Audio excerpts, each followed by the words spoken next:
Assalamualaikum warahmatullahi wabarakatuh. Waalaikumsalam warahmatullahi wabarakatuh. 9C.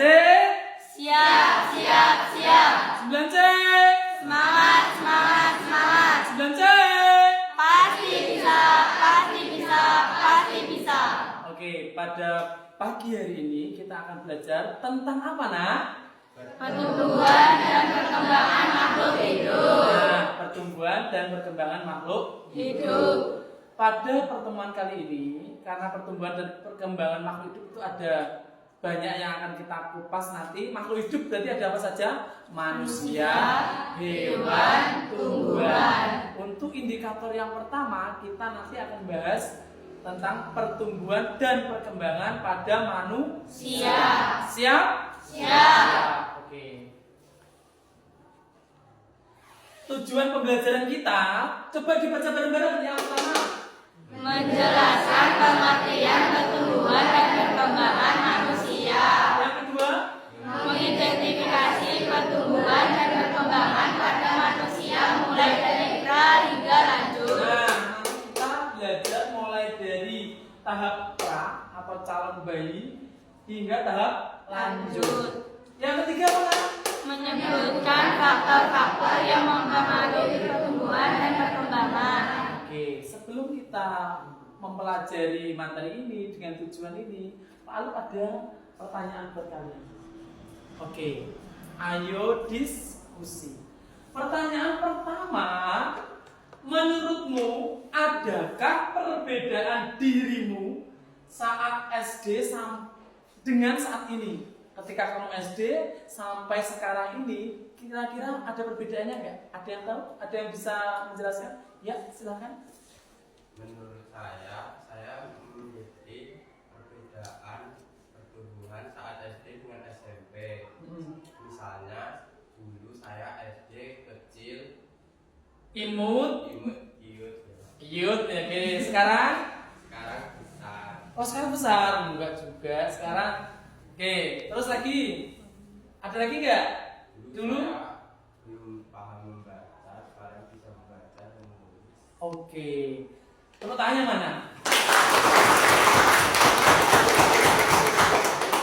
Teman kalian bilang waktu SD saya itu cute, imut, kecil Pak. Tapi sekarang tuh saya gede, gemuk, tinggi, kayak gitu.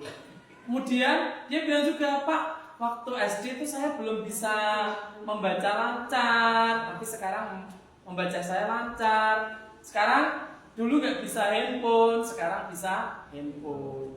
Ada juga tadi dijelaskan, apalagi dulu saya nggak bisa permainan game Mobile Legends, sekarang jadi bisa Mobile Legends.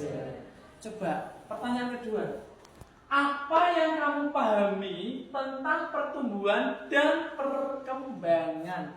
Apakah ada perbedaan? Apakah dua kata ini itu sama? Ada yang tahu? Saya Pak, Oke, silakan. tambah tinggi dan tambah berat badan. Itu apa? Tumbuh atau berkembang? Tunggu. Tumbuh, kemudian? Dulu adik saya belum bisa bicara, sekarang bisa bicara. Itu yang berkembang. Ada yang lain nggak? Tidak. Nah, ini ada. Pak Alif, ada yang telepon. Iya, Pak. Ini ki sempat pas ya? Sudah, nanti disambung nggak Bang? Nggak apa-apa lah. Segini sih.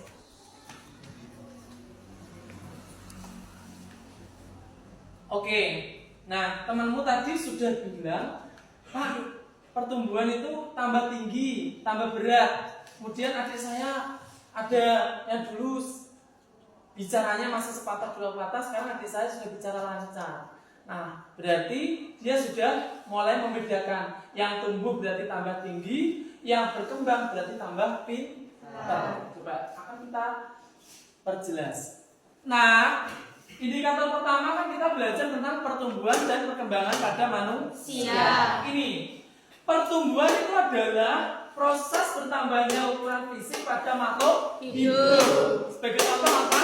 Tambah tinggi, kemudian berat badannya tambah besar, volume tubuhnya juga sama, tambah besar. Sedangkan perkembangan itu proses penambahan kemampuan. Soyo pinter, sing mawane gak iso iki dadi iso iki. semuanya terampil gak terampil main ini jadi terampil main ini. Kemudian contohnya apa? Bayi mulai bisa bicara, anak-anak bisa menulis, kemudian remaja mengalami pubertas. Kalian yang perempuan kan pubertas. Kalian mengalami apa? Menstruasi. Yang laki-laki mimpi basah. Ada pertanyaan? Anak-anak, sekarang kita bahas tentang siklus hidup manusia. Tadi kita sudah tahu perbedaan antara pertumbuhan dan perkembangan manusia. Sekarang siklus hidup manusia dimulai dari embriogenesis atau calon bayi, atau ini adalah masa pra. Kemudian bayi, kemudian tahap anak-anak, kemudian tahap Remaja, kemudian tahap dewasa, kalian ini tahap apa? remaja. Oke. Sekarang kita akan bahas tentang embriogenesis atau calon bayi atau pra. Tahap pertama adalah fertilisasi. Ada yang tahu nggak fertilisasi itu apa? Proses bertemunya sel sperma dan sel telur di tubuh induk. Oke, wanita. Oke, yang kemudian bersatu membentuk zigot. Kemudian zigot membelah secara cepat melalui mitosis. Dari berapa sel? 2 sel menjadi 4 sel menjadi. Kemudian tahap morula. Sel membelah menjadi bola padat yang terdiri dari berapa sel? 16 sampai 32 sel. Kemudian blastula itu membentuk rongga cairan yang berkembang menjadi embrio. Kalau embrio itu berarti nanti sudah lengkap, sudah organnya sudah ada semua, tinggal masa perkembangan dan pertumbuhannya yaitu fetus atau janin. Di sini sel berkembang membentuk lapisan apa? Ekto, meso, endoderm, lalu tumbuh di dalam rahim menjadi janin atau calon bayi. Berapa usia kandungan? 9 bulan. Ada pertanyaan? Tidak. Selanjutnya, ini adalah fase-fase tadi, ya. Mulai tahap apa ini? Fertilisasi, sel telur dan sel sperma membentuk zigot. Bola padat ini apa berarti? Morula, blastula, seperti ini. Ini gastrula, tapi dia belum sempurna. Nah, sudah sempurna seperti ini. Berarti dia berapa? Embrio atau membentuk fetus sampai bisa seperti ini di tahapan 9 bulan. Posisi 9 bulan diharapkan posisi bayinya seperti ini agar nanti ketika melahirkan apa yang keluar Pak? Kepalanya dulu, tidak kakinya dulu. Nanti kalau kakinya dulu, harus dioperasi sesar. Gitu. Ada pertanyaan? Tidak. Selanjutnya, tahapan tadi akan kita bahas satu persatu dari calon bayi. Sekarang apa? Bayi 0 sampai 3 bulan bayi bisa apa? Nah, kalau bisa ini normalnya. Kalau tidak bisa, berarti tumbuh kembangnya bayi mengalami keterlambatan. Kemudian 4 sampai 6 bayi bisa apa? Kurang, berbuli serta meraih benda. Sudah 4 sampai 6 kok bayi masih diem aja, berarti perkembangannya lambat. Kemudian 7 sampai 9 bulan, berarti bayi belajar duduk, melangkah dan mengenali wajah. Bahkan mungkin di tahapan ini ada bayi yang sudah bisa apa? Sudah bisa berjalan. Kalau ini tahapannya merangkak. Kalau kayak gitu gimana? Berarti pertumbuhannya memang lebih cepat. Ada kok di sini. Kemudian 10 sampai 12 bulan bayi mulai merambat, belajar berdiri, kemudian melambaikan tangan. Bahkan di usia ini normal sekali, bayi usia 1 tahun sudah banyak yang bisa berjalan. Kemudian 13 sampai 15 bulan ini normalnya bayi sudah bisa berjalan. Pak, tetangga saya 2 tahun belum bisa jalan. Oh, berarti itu harus apa? Dibawa ke bidan desa atau puskesmas untuk mendapat terapi. Karena apa? Berarti dia mengalami pertumbuhan dan perkembangan yang terlambat. Dia tidak ada resiko yang lain. Jelas? Kalian calon bapak, calon ibu harus tahu informasi tentang pertumbuhan dan perkembangan bayi. Selanjutnya apa setelah bayi? Pengembangan anak. Anak-anak balita 1-3 tahun. Balita panjangannya apa? Ada yang tahu nggak?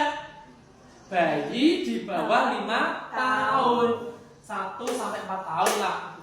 Nah di sini harus bisa berjalan, berlari, meniru tindakan orang dewasa dan mulai merangkai kalimat. Kemudian prasekolah itu 3-5 tahun. Ini usia anak TK atau PAUD. Keterampilan motorik halus meningkat, bisa menggambar, memakai baju sendiri, rasa ingin tahunya tinggi, sudah mulai bisa bersosialisasi. Nanti kalau ada perbedaan dengan yang lain itu kelihatan lah. Loh, anakku kok gak mau bergabung dengan yang teman-temannya yang sebaya ya? Oh, berarti anak saya ini harus dilatih bersosialisasi. Karena kalau nggak dilatih sejak dini, nanti dewasanya perkembangannya akan berbeda. Jelas? Kemudian usia sekolah 6-12 tahun itu biasanya usia apa? SD.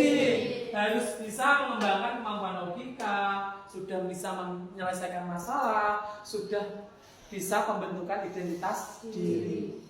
Jelas? Setelah anak-anak tahapannya apa tadi? Remaja. Kalian di posisi apa sekarang?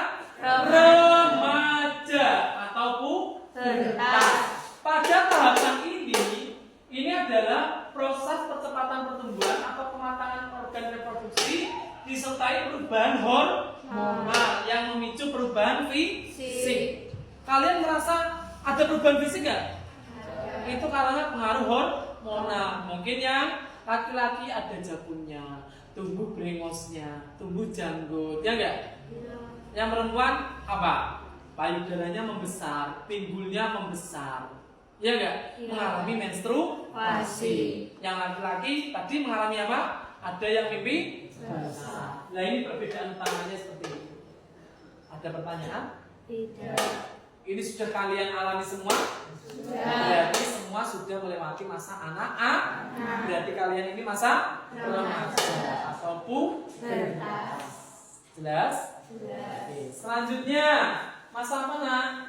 Dewasa atau lanjut usia. Di sini adalah fase akhir hidup manusia ditandai dengan berhentinya pertumbuhan fisik. Berarti sudah tidak tumbuh tinggi, ya. Di sini terjadi proses pematangan fungsi tubuh. Dewasa ini dikelompokkan menjadi 3. Ada awal, ada madya, ada lanjut. Usia dewasa awal 20-40. Makanya sekarang tidak boleh ada pernikahan dini. Karena pernikahan di bawah 20 tahun ini belum ada proses pematangan fungsi tubuh. Proses pematangan fungsi tubuh, kesiapan mental, emosi itu dimulai dari usia 20-40 tahun. Puncak pertumbuhan fisik pada fase ini organ reproduksinya sudah optimal. Masa otot maksimal, kekuatan fisik berada pada kondisi terbaik. Dewasa madya ini adalah mungkin seusia orang tua kalian, yaitu 40-60. Di sini terjadi masa pematangan kestabilan. Emosinya stabil, bisa mengontrol diri, kemudian karir dan kematangan berpikir. Itu usia dewasa madya. Kemudian yang terakhir apa? Dewasa lanjut. Itu lebih dari 60 tahun. Biasanya tahap akhir ini ditandai dengan proses degenerasi atau penurunan fungsi organ. Organnya saya mau nih mikirnya cepet, saya kita dibikon malinan. Saya mau nih telinganya, organnya, wala kerungu apa sedikit kerungu sekarang jadi udah pendengarannya sudah menurun. Jelas? Kemudian apalagi suara biasanya bengak banterin mbak, sekarang lirih suaranya udah gak bisa panggil keras-keras.